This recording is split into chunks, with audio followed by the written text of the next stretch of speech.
You have a choice. You always have a choice. This is something I've come to realize as I've gotten older, is that sometimes we're in situations where we have this illusion that we don't have a choice or a way out of a situation that is not healthy for us, a situation that is hurting us physically, emotionally, mentally, whatever.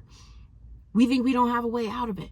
And I used to be one of those people, and sometimes I still struggle with this, of feeling like I had no way out of a situation. And that all boils down to me not truly believing that I have a choice in my life.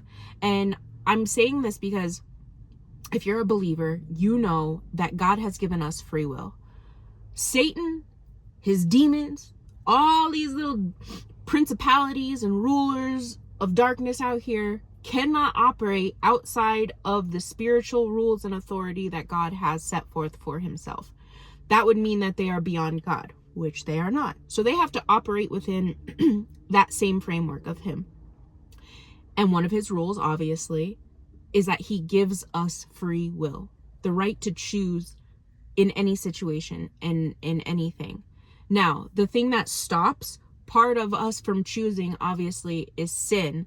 But those are things that we place on ourselves. That's not something he has done.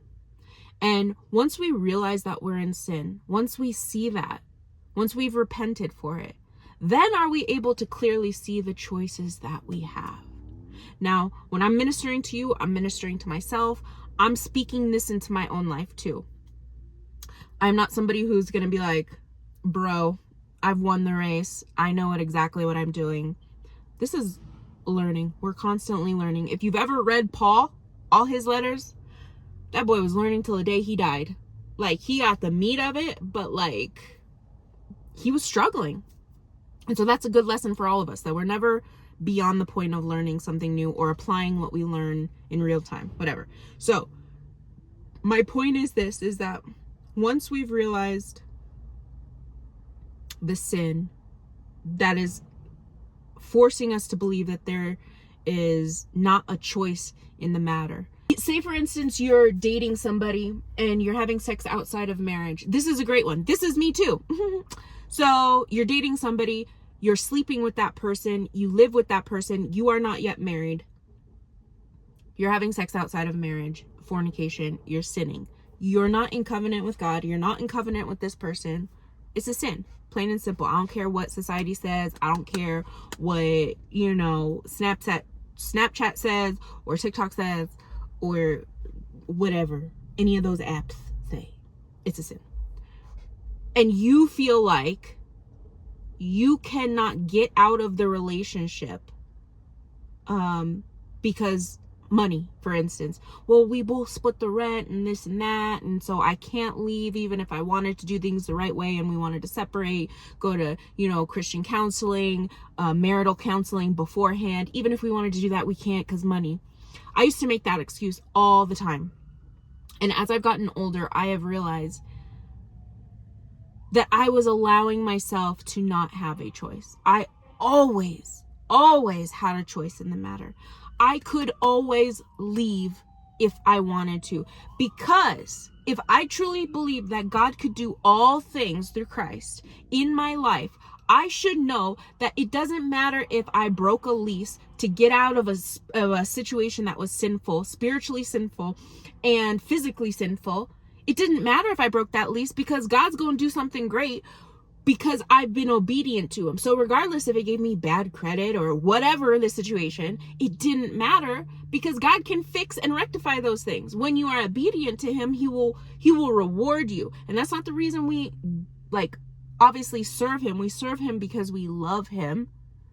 But that is one of the benefits of having that relationship with him. And so I want you all to know that no matter what situation you are in, no matter what circumstance you find yourself in, no matter what sin you feel stuck in, sex outside of marriage, same-sex relationship, pornography, masturbation, whatever it is, adultery, fornication, whatever, okay? You always have a choice in the matter, because by nature, we will always have a choice because that is the spiritual law God has set forth. The enemy always seeks to pervert things and twist things. So if God says we always have a choice, the enemy is going to say we don't have a choice.